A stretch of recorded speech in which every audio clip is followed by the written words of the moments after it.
जैन बच्चों, इस समय आप लोग महामना इंस्टीट्यूट के यूट्यूब चैनल से जुड़े हुए हैं और इस चैनल में मैं आप सबका स्वागत करता हूं। आज हम लोग class 10th mathematics Hindi medium NCERT book के 13th चैप्टर पृष्ठीय क्षेत्रफल और आयतन यानी सरफेस एरिया एंड वॉल्यूम के प्रश्नावली 13.3 के क्वेश्चन नंबर 7 को देखने जा रहे हैं। देखिए क्वेश्चन नंबर 7 क्या दिया हुआ है, इसको आप सभी लोग ध्यान पूर्वक देखें। देखिए ये जो क्वेश्चन नंबर 7 में दिया हुआ है और क्वेश्चन नंबर 7 को आप सभी लोग देखें, बुक खोलें। दिया हुआ है 32 सेंटीमीटर ऊंची और आधार की त्रिज्या 18 सेंटीमीटर वाली रेत से भरी एक बेलनाकार बाल्टी है जो रेत का मतलब होता है बालू से भरी हुई है।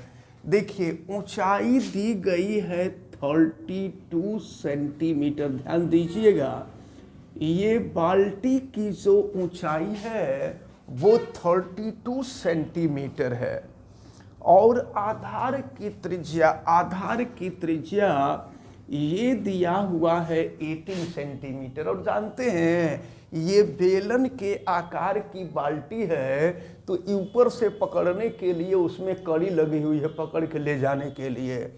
तो और ये पूरी जो बाल्टी है, यह बाल्टी रेत से भरी हुई है। ये पूरा रेत इसमें भरा है। रेत का मतलब बालू है, ये पूरा बालू इसमें भरा हुआ है। अब देखिए क्या कहा जा रहा है,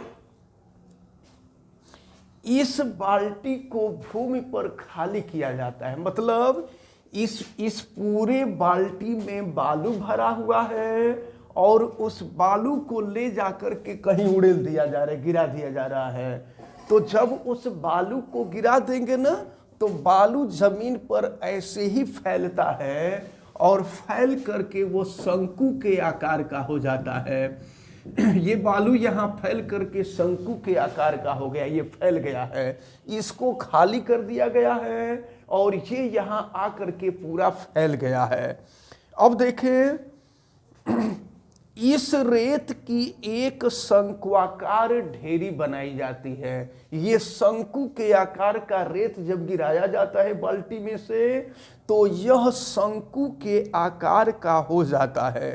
यदि शंक्वाकार ढेरी की ऊंचाई 24 सेंटीमीटर, ये ऊंचाई जो दी गई है यह 24 सेंटीमीटर, तो इस ढेरी की त्रिज्या, ये शंकु के आधार की त्रिज्या और इसकी तिरछी ऊंचाई यल का मान आपसे पूछा जा रहा है।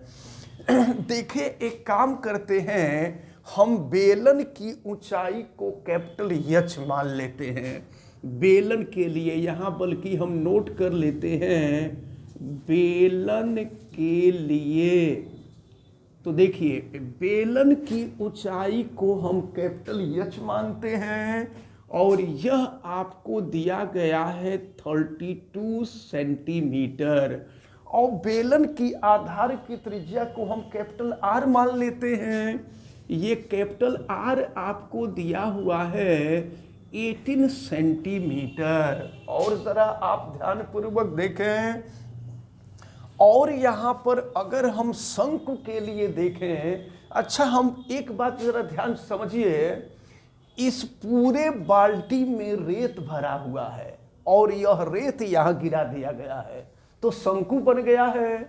तो पहले रेत बेलन में था तो बेलन के आकार का था, यानी रेत का आयतन बेलन के आयतन के बराबर था।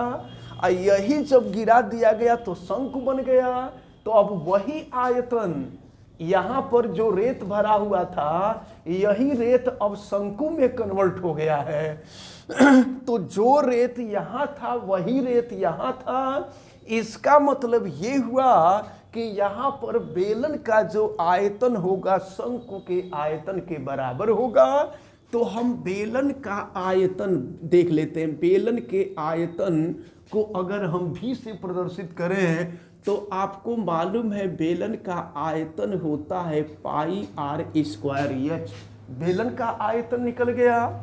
अब जरा हम शंकु के लिए देखें तो शंकु के लिए देखा जाए तो शंकु की जो ऊंचाई है उसको हम स्मॉल एच मान लेते हैं और ये दिया गया है 24 सेंटीमीटर। अब आपसे इसके आधार की त्रिज्या स्मॉल आर का मान पूछा जा रहा है और शंकु की तिरछी ऊंचाई आपसे पूछी जा रही है। तिरछी ऊंचाई यानी कि यल का मान आपसे पूछा जा रहा है। तो अब जरा ध्यान से देखें प्रश्नानुसार प्रश्न में क्या कहा जा रहा था। प्रश्न में यही कहा जा रहा था कि इस बाल्टी में जो रेत भरा हुआ है यह रेत यहाँ उड़ेल करके शंकु के आकार का कर दिया गया है। इसका मतलब ये हुआ कि बेलन का जो आयतन है वो शंकु के आयतन के बराबर होगा। तो बेलन का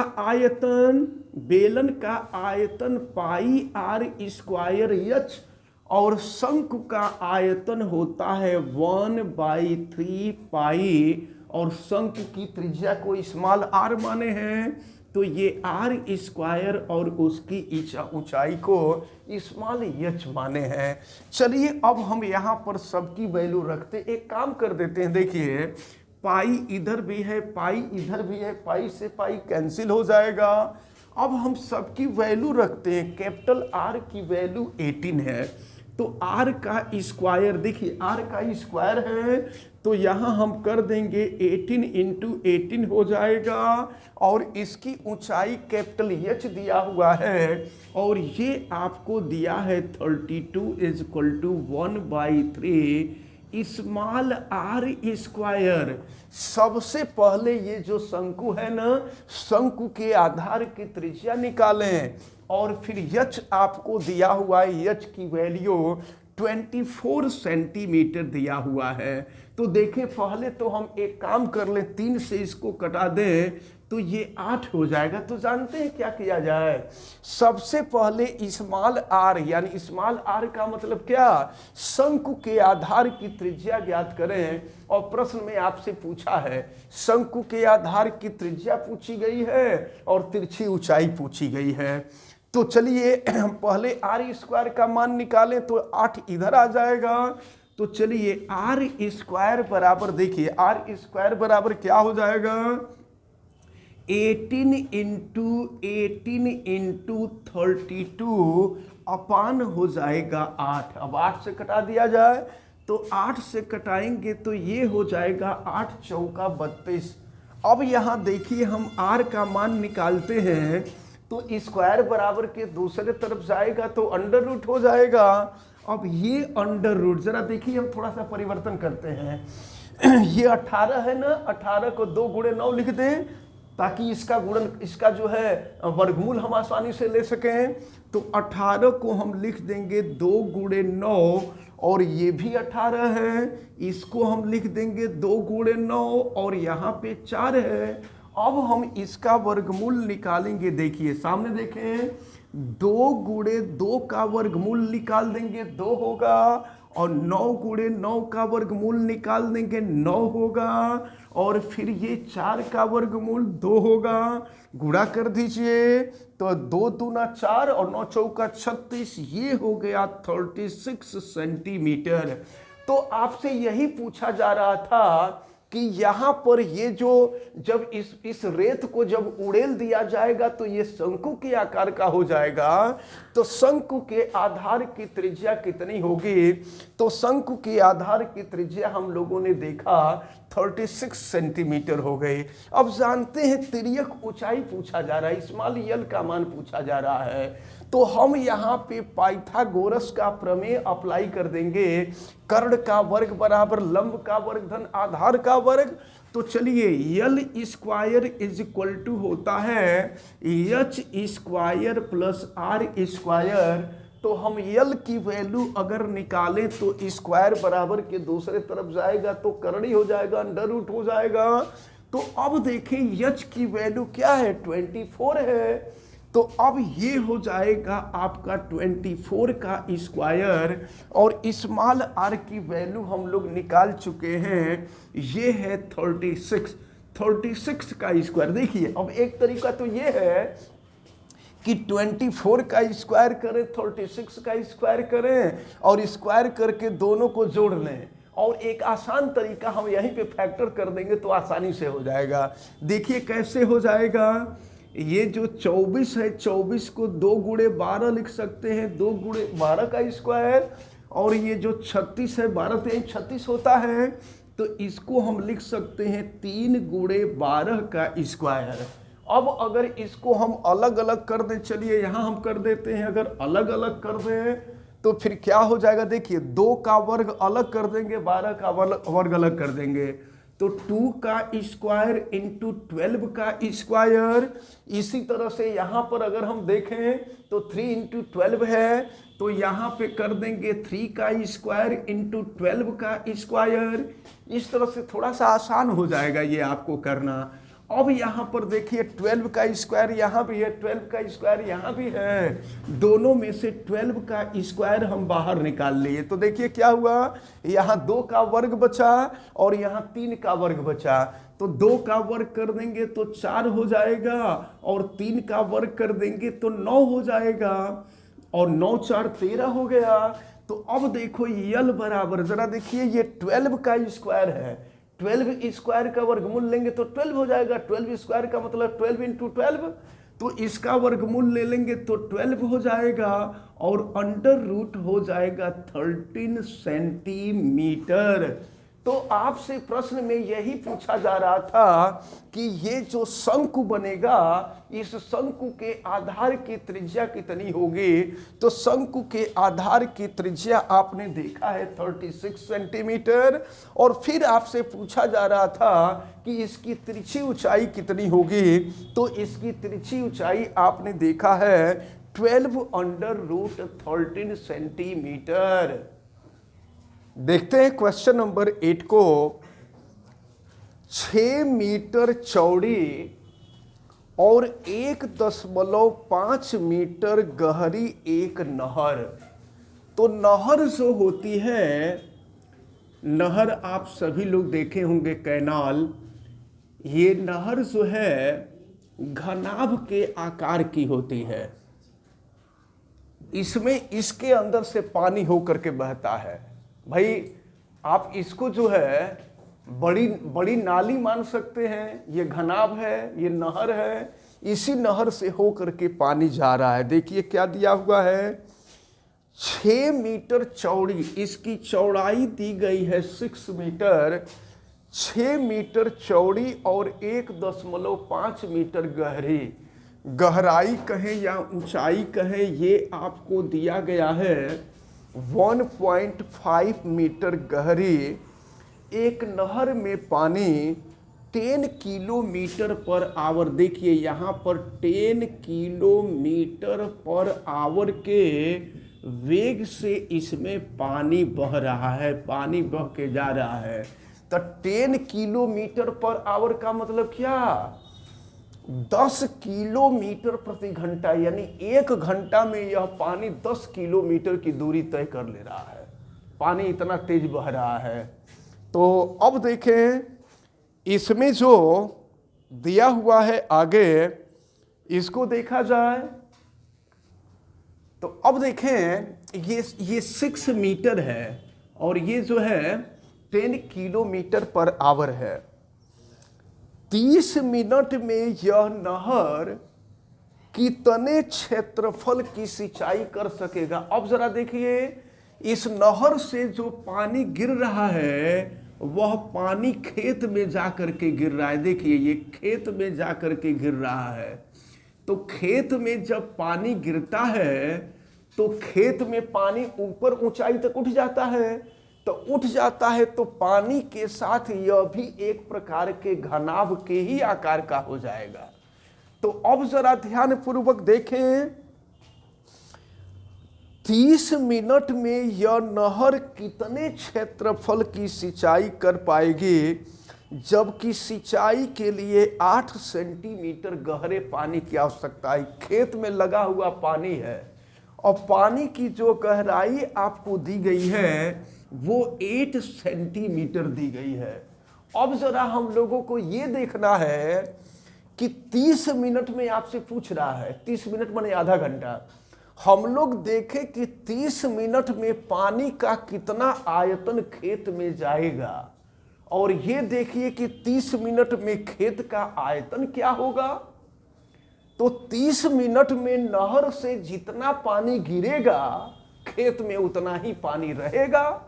तो ये देख लीजिए कि 30 मिनट में नहर से कितना पानी गिरता है, लेकिन 10 किलोमीटर प्रति घंटा इसकी चाल दी गई है। यानी पानी की चाल, पानी नहर का पानी 1 घंटा, 1 घंटा का मतलब 60 मिनट, 60 मिनट में 10 किलोमीटर, किलोमीटर को मीटर बदल दीजिए तो हम लिख लेते हैं यहां नहर में पानी की चाल, नहर में पानी की चाल, नहर में पानी की चाल दी गई है 10 किलोमीटर पर आवर। यानी पानी के द्वारा 1 घंटे में चली गई दूरी बराबर 10 किलोमीटर लिख सकते हैं। अर्थात पानी के द्वारा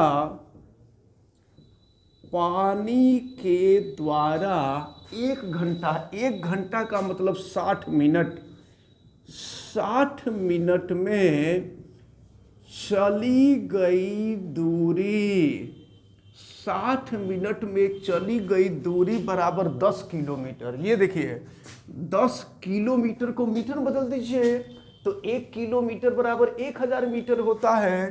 तो ये हो जाएगा 10,000 मीटर, समझिए आप। तो 60 मिनट में 10,000 मीटर, तो 1 मिनट में देखिए 1 मिनट में कितनी दूरी होगी, तो ये 10,000 बटा में हो जाएगा 60। तो 30 मिनट में पूछा जा रहा, 30 मिनट में चली गई दूरी, तो 30 मिनट में चली गई दूरी ज्ञात करने के लिए 30 से हम गुणा कर देंगे। तो ये हो जाएगा 30 गुणे 10,000 बटा में 60। देखिए 30 से कटा देंगे तो 30 दूना 60 हो जाएगा, और 2 से इसको 10,000 को कटा देंगे तो ये हो जाएगा आपका 5,000 मीटर।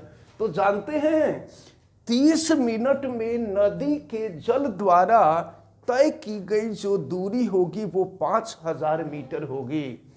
तो अब हम लोग देखेंगे कि 30 मिनट में नहर के द्वारा कितना पानी गिरेगा, पानी का आयतन। तो 30 मिनट में नहर से गिरे हुए पानी का आयतन, नहर से गिरे पानी का आयतन, तो यह घनाभ के आकार का है। तो घनाभ लंबाई गुणे चौड़ाई गुणे ऊंचाई। तो लंबाई देखिए जरा, ये देखिए लंबाई क्या होगी, 30 मिनट में पानी के द्वारा जो चली गई दूरी होगी यही लंबाई होगी, क्योंकि दूरी ही लंबाई के बराबर होता है। तो लंबाई हो गया 5,000 और चौड़ाई कितना है 6, और फिर ऊंचाई जो दिया गया है यह 1.5 दिया गया है, इतना मीटर क्यूब हो जाएगा। अब समझिए आप, ये जो है 30 मिनट में नहर के द्वारा इतना पानी खेत में गिरेगा। अब खेत का आयतन निकालिए, तो खेत का आयतन, तो जब खेत में पानी जाएगा तो पानी ऊपर लग जाएगा तो वो भी घनाभ के ही आकार का होगा। तो अब देखिए घनाभ के लिए क्या हो जाएगा, खेत के लिए क्या हो जाएगा, इसकी लंबाई को हम कैपिटल एच मान लेते हैं, चौड़ाई को कैपिटल बी मान लेते हैं, और ऊंचाई को कैपिटल एच मान लेते हैं। जरा देखिए आगे हम बढ़ रहे हैं। लंबाई गुणे चौड़ाई बराबर क्षेत्रफल होता है। क्षेत्रफल को हम a कर देते हैं और खेत में जल की ऊंचाई देखिए कितनी दी गई है।